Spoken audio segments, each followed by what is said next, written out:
And our aim, put simply, is that no company that profits from forced labour in Xinjiang can do business in the UK, and that no UK business is involved in their supply chains. Let me set out the 4 new steps we are now taking.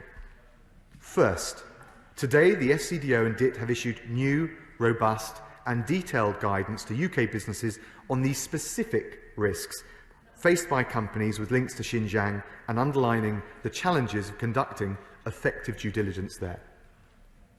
A minister-led campaign of business engagement will reinforce the need for UK businesses to take concerted action to address that particular and specific risk.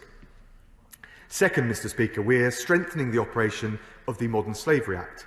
The Home Office will introduce fines for businesses that do not comply with their transparency obligations, and the Home Secretary will introduce the necessary legislation setting out the level of those fines as soon as parliamentary time allows.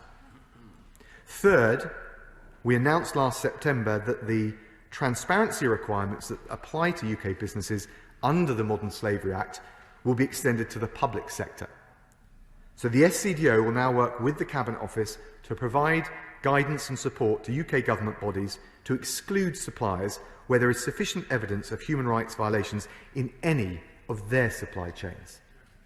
Let me say that we, in the United Kingdom, I think rightly take pride that the overwhelming majority of British businesses that do business do so with great integrity and professionalism right around the world. That's their hallmark. It's part of our USP as a global Britain. It is precisely because of that, Mr. Speaker, that any company profiting from forced labour will be barred from government procurement in this country. Fourth, Mr. Speaker, the government will conduct an urgent review of export controls as they apply specifically geographically to the situation in Xinjiang, to make sure that we are doing everything that we can to prevent the export of any goods that could directly or indirectly contribute to human rights violations in that region.